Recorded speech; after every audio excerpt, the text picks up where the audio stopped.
Hello, welcome back to Makers Creating. So today I am going to be showing you how to heat press a shirt using a iron-on transfer.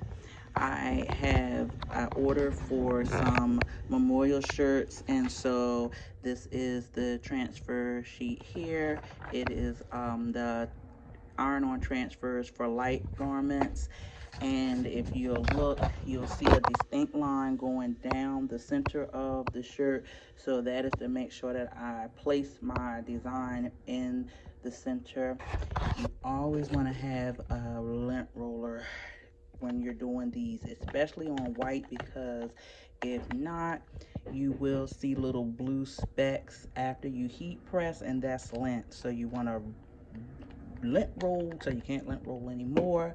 The instructions for how to press the shirt are, they're on the back of the transfer sheet, but there also are instructions that come in the pack for the transfers, and I will link what transfers I use. I have never had any problems. They are always my go-to, but they're the Pin Gear fabric transfers for either light or dark garments, and you can use them on cotton or polyester blend or all cotton products, and they are so easy to work with. I'm using my 15 by 15 inch heat press. It is really dusty. My temperature is between 370 to 375, and I'm pressing between 25 to 29 minutes. So this I got off of Amazon a long time ago, and it has been well to me. So that's the heat press that I'm using. So let me get my transfer on. I'll place that so you can see how I press this shirt. So if you look at the top, you'll see like a little indentation, and it's also one at the bottom. I do that to help me line up, excuse me, my hand being in the way, the shirt. And I've done shirts for so long that I don't even do all that with your hand and stuff. But I could pretty much eyeball it now and tell like that I have enough space in between the collar part. This is I believe a medium shirt, so I usually like to put like a 3-finger width between it. And so you'll press it down. I have it centered up because you'll see right there that line and that notch line up. And you'll put these here little, like, they're like transfer papers that come with it, and I always lift up to make sure that it didn't move. It just went over a little bit, so I'm gonna pull it over so it's lined back up like it's supposed to be. And then I do the same thing at the top. There we go.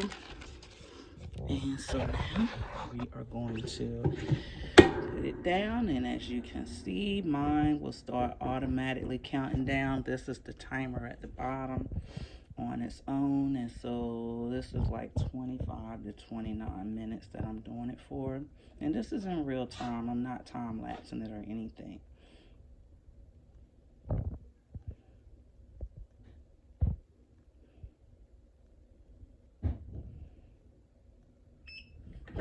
You lift it up and take this off, and what you'll do is you will let it, now they say that you can just peel this hot. I never peel my transfers hot. Never have. Been doing shirts for 3 years. Never have peeled them hot. When I peel them hot, I have disasters. Never peel them hot. So I don't have my little thing. I usually have like something that I can rub it on. A little tip is if you want to try to get some of the heat out of it, you can rub it on wood. Wood will absorb some of the heat and help cool it off. Or sometimes you'll have like a sponge that's kind of like cool that you can rub against it to try to cool it off faster. I'll just let it do its own thing because I have a few more shirts to do. But so you can see how it looks. I'm going to let it cool.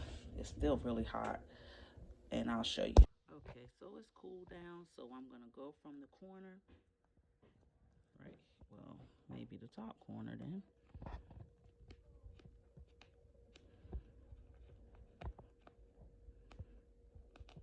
And what I'll do is I'm gonna start pulling it back. And voila, you have a custom shirt that quick. So that's how easy it is to use the transfer sheet. And I use the HP Envy. That's the printer that I use. I put it on the setting of iron-on transfer, specialty paper, and I make sure that I mirror my image. And that's it's as simple as that. Quick way to make money when you're doing memorial shirts. All right, till the next video. See ya.